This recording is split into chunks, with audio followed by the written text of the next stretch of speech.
Hey folks, I just want to do a real quick kind of update here um, because after last week, so we just finished up the second week's weigh-in today. So folks, I can't talk, folks weighed in on Thursday and the rest weighed in today. So seems like things didn't go as well the second week as they did week one. Totally normal. Have seen that lots of times through lots of challenges and lots of people. But I did see kind of a recurring theme of people not consistently logging their food.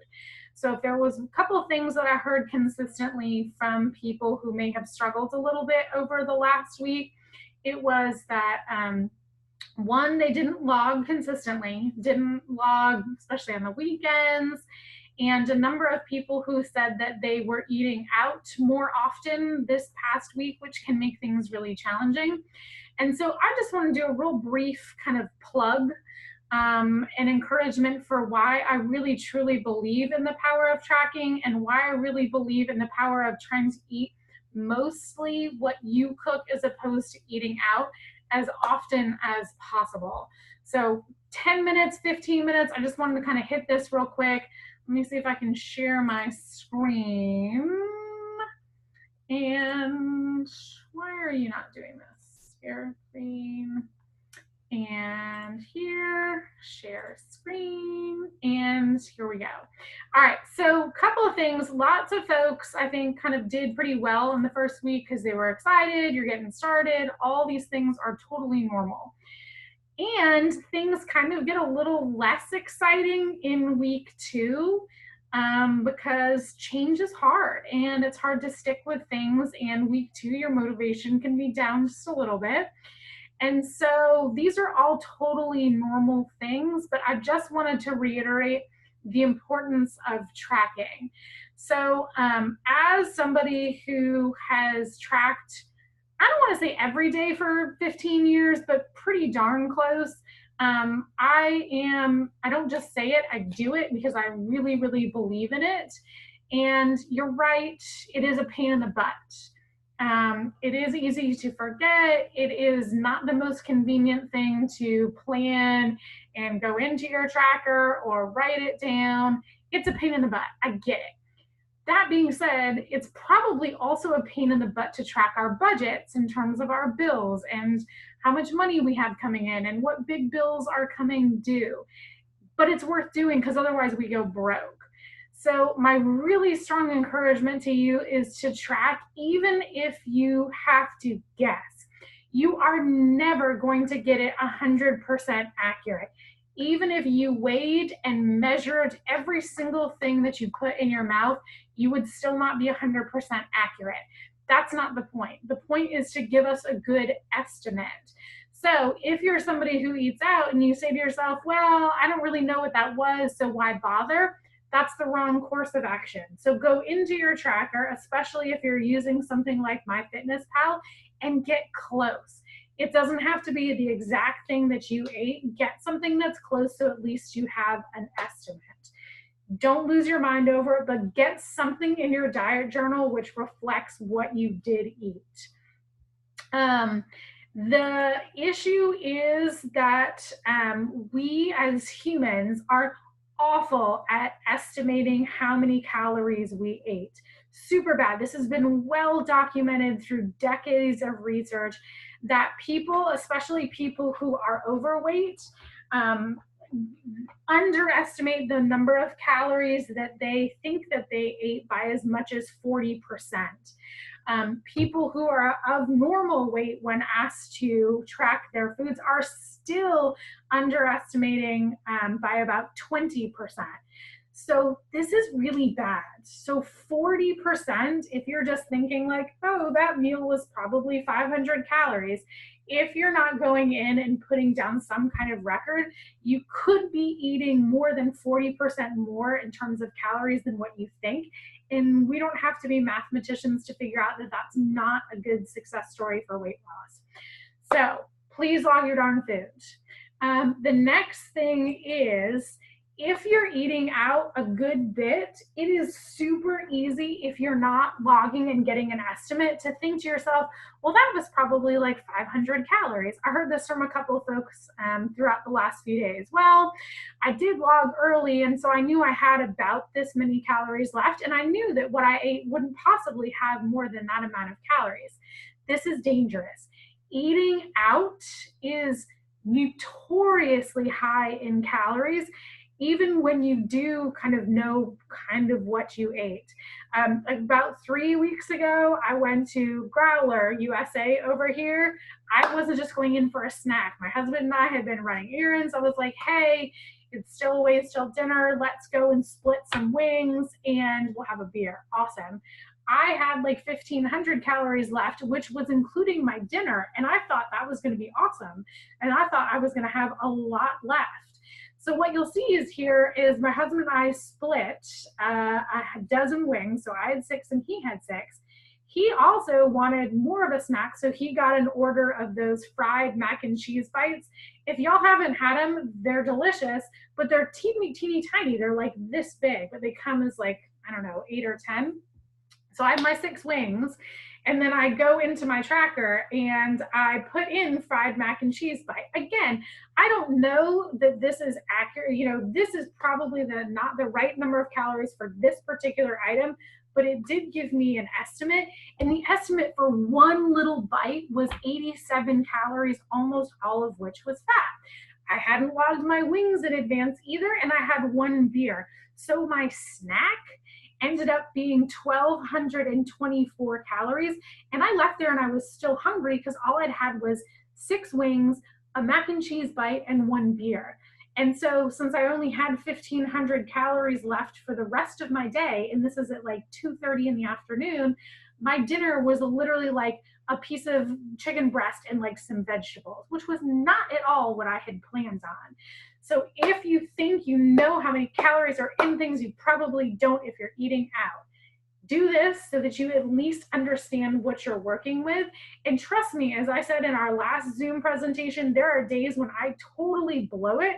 I use the example of one afternoon, I ended up having more than 4,000 calories in one day. And sometimes those things happen, but if you don't know, then you can't make plans for the rest of your week. And so you're totally off track. So please, please, please, please, please, if you're not logging, then log everything that you're doing. Again, you need an idea. If you think you're eating 500 calories, but you're eating, in my case, 1,200 calories, and you go about the rest of your day thinking that you have 600 calories left, you're definitely going to be in a bad spot. Not necessarily just for one day, but if this is something that happens over the course of 2 or 3 days on a weekend, maybe a meal here or there during the week, it's going to add up and it's literally going to be thousands of calories. And that is a big problem in the end.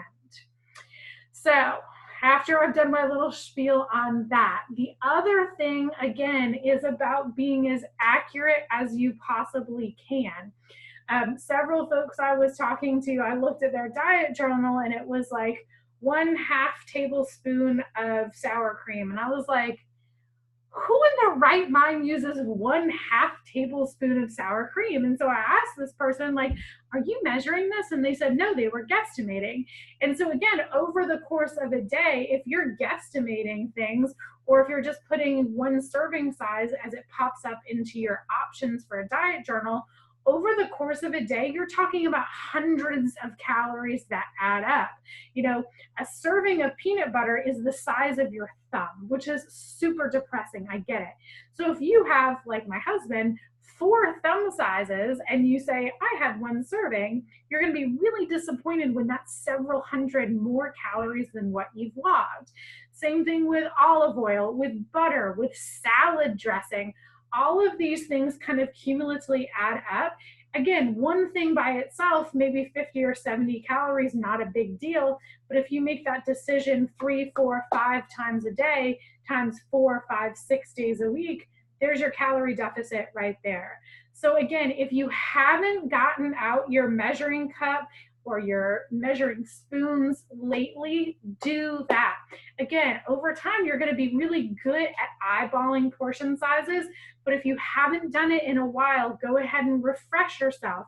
Get out or purchase a food scale and see what 4 ounces actually looks like. It's shocking if you haven't done it in a while. Take the extra time. Yes, it's a pain in the butt, but I would argue that it's worth it.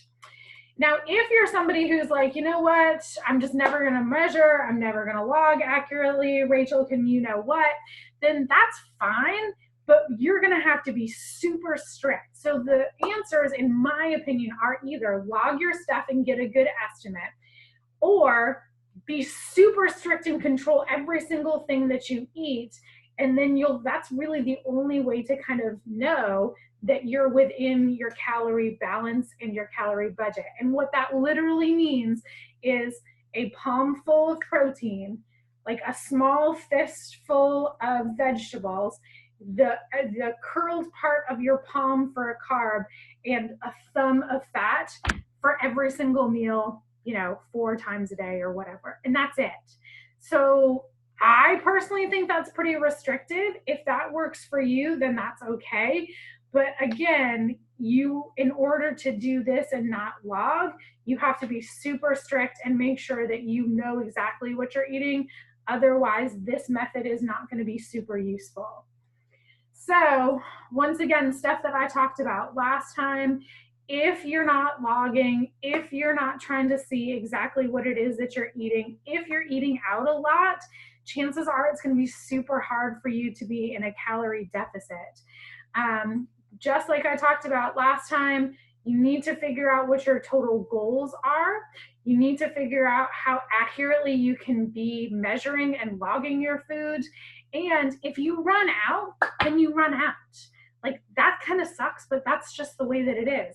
On the day when I had that snack, which was 1,200 calories, and I only had 1,500 left for the day, like, that was it. I had chicken and some vegetables, and it was really sad, but that's the way that it was. I don't get new shoes if I can't pay my power bill. And again, if you plan ahead, if you say, like, I'm definitely going to Growler USA on Saturday, and I'm going to have mac and cheese bites and a beer, put it in your diet journal ahead of time so you don't get surprised like I was. So if you budget ahead of time, then you don't have to be sad when you can't fit something in. And again, I've mentioned this before, and I just want to reiterate it. You have to be a little bit obsessed about this stuff. Like, am I neurotic about logging my food in? Yeah, I totally am. But I also believe that we live in a really toxic, unhealthy society where food is abundant and high calorie junk food is everywhere. And if you're not a little bit obsessed about what you're eating and taking the time to log it into your journal or make different choices, it's going to be a situation where you're really going to struggle long term to lose weight. As somebody who was once very overweight myself, I've shared with most of you in the past, I was once 50 pounds heavier than I am right now.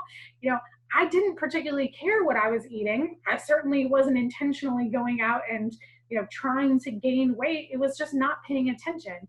It was eating burgers every time I wanted to, going out to eat multiple times, having a couple beers with every meal. Those things cumulatively add up if you're not paying attention. And so the antidote to this is to pay closer attention. And it really probably does feel like a little bit of an obsession. And I've had a couple of folks say, oh, my spouse is like, what are you doing? Why are you measuring that? And it's worth having a conversation with people who you share meals with and say, hey, I'm doing this. I'm trying to make a lifestyle change. And I recognize that I need to be more mindful and aware and accountable. And this is how I'm going to do it. This may not be something that you have to do for the rest of your life. I personally find value in it, and it is something that I intend to do forever. That being said, for this period of time, you have to be a little bit obsessed. These other things I talked about last time, about why we don't want to get into a binging cycle where we're saving up all week and then we overdo. Brian Cassidy and I last year in the Fall Weight Loss Challenge did an example where, I used the Carrabba's menu, and we went through and made some choices based on the nutrition menu. And it was super easy that over the course of one meal, between the two of us, we each had almost 2,000 calories in one meal, and we didn't even eat anything crazy. So again, if you're not paying attention, if you're not logging it, it is super easy to way overdo a deficit in just one or two cheat meals throughout the course of the week, which is why I strongly suggest you budget in advance when you can. Last thing I'll say, a lot of folks struggled this past week with having more eating out. And again, it is really hard to lose weight if you're eating most of your meals outside of the home or eating foods that you don't prepare personally. This is not to say that you can't eat out. I'm somebody who, well, I don't really eat out much just because I don't like it. It's expensive. But you can eat out. But if you're getting most of your meals out, it is going to be super hard to try to lose weight successfully for these reasons. One, the calories, even if you do have a nutrition panel or nutrition menu for wherever you're eating, they can be significantly off. It's not a guarantee that that's how many calories are in this food. Could be 25% off, could be 40% off. And so if you're budgeting for something and it's, you know what the numbers are, but it's actually 40% higher, that's going to be really hard.